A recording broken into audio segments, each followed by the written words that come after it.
Au Gabon, l'industrie touristique constitue un levier majeur de développement. Même si elle est tributaire de ressources naturelles, l'économie gabonaise connaît une forte détérioration due à une baisse des recettes publiques, la pandémie du Covid-19 ayant entraîné des dépenses supplémentaires. En 2020, le pays a enregistré un déficit budgétaire de 5,2% du produit intérieur brut contre un excédent de 1,4% en 2019. Pour atteindre donc le statut de destination touristique selon l'OMT, Organisation mondiale du tourisme, il faut faire à l'année 500 000 touristes. C'est-à-dire si 500 000 touristes mettent le cap sur le Gabon, l'OMT va classer donc le Gabon comme destination touristique. Mais personnellement, j'ose croire que par rapport à la population gabonaise, on mériterait de ne pas être très rigide, intransigeant vis-à-vis des normes de l'OMT. Parce que le Gabon, c'est un pays qui a à peine 1 million d'habitants.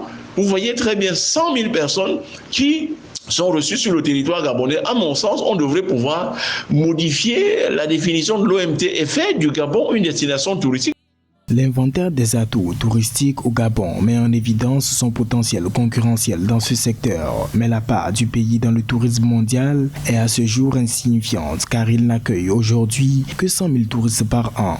Il y a des règlements qui ont été pris au niveau de la communauté, notamment la CEMAC, Communauté économique et monétaire de l'Afrique centrale, pour autoriser le déplacement des personnes, des biens, des capitaux, des marchandises sans visa, mais le Gabon et la Guinée équatoriale font encore partie des deux pays de l'Afrique centrale qui limitent par les dispositions purement normatives et étatiques le déplacement, la fluidité dans la zone. Et c'est ça qui explique donc que le Gabon n'est pas classé jusqu'ici comme destination touristique au sens de la définition de l'OMT. Que faire? Donc on fait tomber ces barrières-là pour que l'Afrique centrale devienne un seul pays, un seul espace économique. Avec une économie reposant majoritairement sur le pétrole, les minerais et le bois, le pays devrait travailler à encourager les opérateurs touristique via la création d'agences hôtelières, la diversification de l'offre, la préservation des écosystèmes, puis l'accroissement de la promotion de la destination Gabon sur les principaux marchés émetteurs de tourisme d'affaires.